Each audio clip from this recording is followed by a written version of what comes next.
Line them up. Hit hard, block hard. We gotta get ready, boys. Get ready, let's go. It's real good. I get to see that everybody gets on, get the feel of everybody. Rescue.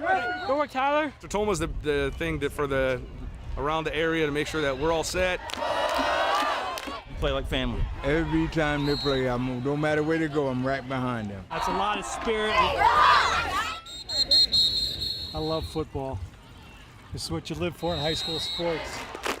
Take guts to be out there. It's gonna come down to effort and hard work. It's something we've tried to instill since day one.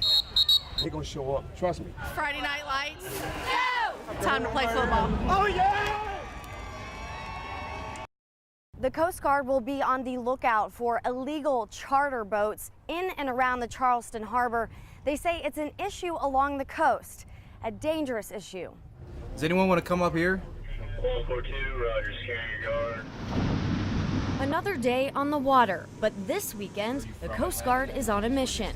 Bring it down. We're going out, going to do some look at see if we can find any vessels that need to be boarded to see if they're within compliance. Lieutenant Carrie Duke says illegal charters are tough to regulate.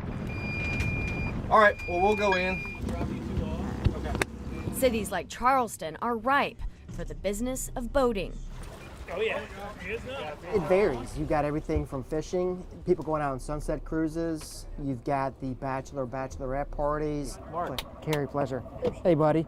Coast Guard crews are checking for proper documentation, specifically if there's a licensed captain behind the wheel. While illegal charters may cost less, Duke says permits ensure a standard level of safety. You know, let's say devil's advocate, you're 5 miles offshore and that vessel has a distress, a mayday, or it's, maybe it's on fire, there's a man overboard, someone's in medical distress. Oh, right, never mind.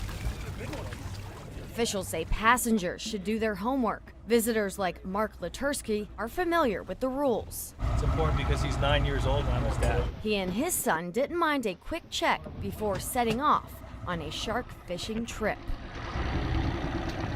And they did everything by the book. It's perfect.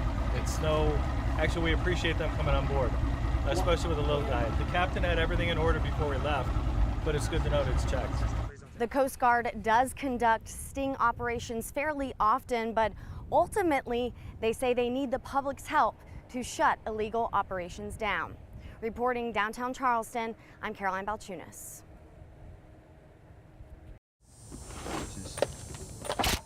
Pieces put together with precision. You got this, El? Yeah, there you go. By volunteering novices. You just want to come in here?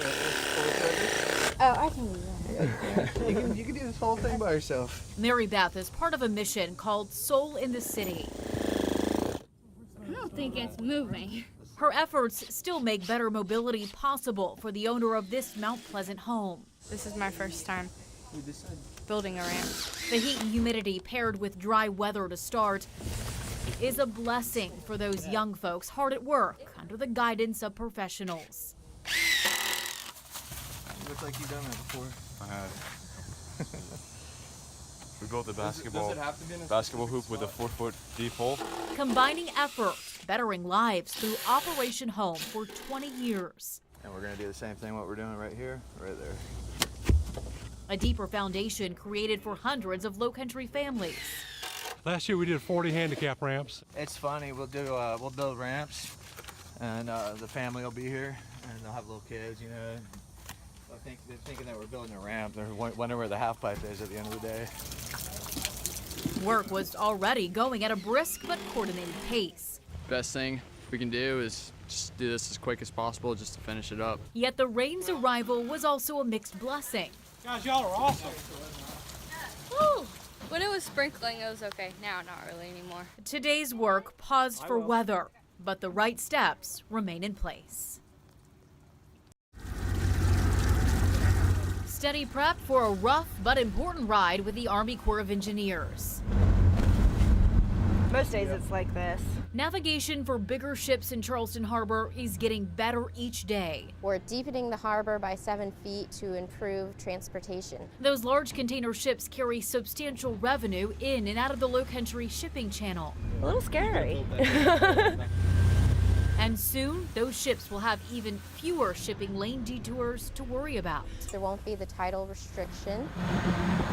The Army Corps of Engineers is using 3 large pieces of machinery manned by hundreds of contracted workers for the project. The entire project involves the dredging and placement of approximately 40 million cubic yards of material. That might sound like a big number, but it means an even bigger boost for the local economy. Based on the latest economic evaluation, we're looking at more than $100 million per year in economic benefits.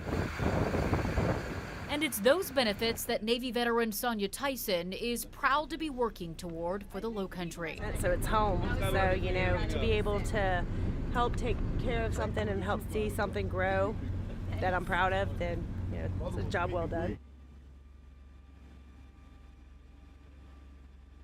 This town is full of Navy veterans and veterans' families and children and siblings. A woven fabric shows Somerville's patriotism and spirit. The intent of having this car design was to exude some type of special pride within our police department and within the community. Those assigned to serve and protect, showing off a new way to strengthen a military backing bond. Flows nicely. It has all the branches of service that are depicted on the side. The newest member of the patrol fleet, this new Dodge wrapped in signs of sacrifice. Obviously, it's the raising of the flag, Mount Suribachi with the Marine Corps. Somerville's police department, Captain Douglas Wright's service career extends beyond the town's borders, along with 1/3 of the department's roughly 100 officers. A lot of times, law enforcement has a lot of service members who become police officers or sheriff's deputies, state troopers, federal agents. When you walk into Captain Wright's office, his dedication to country and branch of service, the Marines, is clear. It's also a family affair. This is actually my son,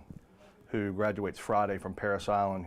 He's already a United States Marine, so he'll graduate Friday and be a 4th-generation Marine. It's unclear if Tanner Wright will also follow Dad's law enforcement path, but Dad's hoping the new ride will inspire other vets to join the force.